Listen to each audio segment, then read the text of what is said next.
Nå. Er der nogen, der har lyst til at høre lidt mere om det udveksling, hvor man får unge mennesker hjem til sig selv? Ja, jeg har haft en søn, der var udveksling. Ja, Youth for Understanding, ja. Var det godt? Hvor var det?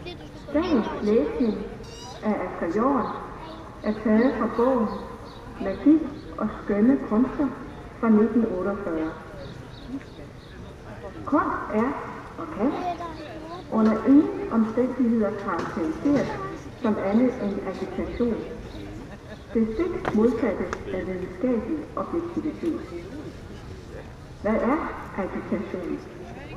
Det er ophidselse, fanatisme, intolerance, begejstring, beånding, eller det, man med et andet ord kalder inspiration.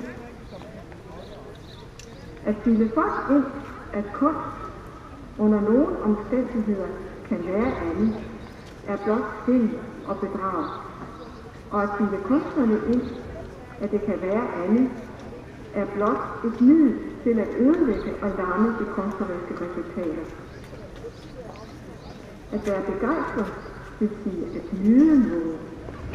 Og vi er i dag under pseudovidenskabens nakkede bane nået til at definere den æstetiske oplevelse som uinteresseret nydelse eller som mørk lys. Intet under, at kunsten er grå.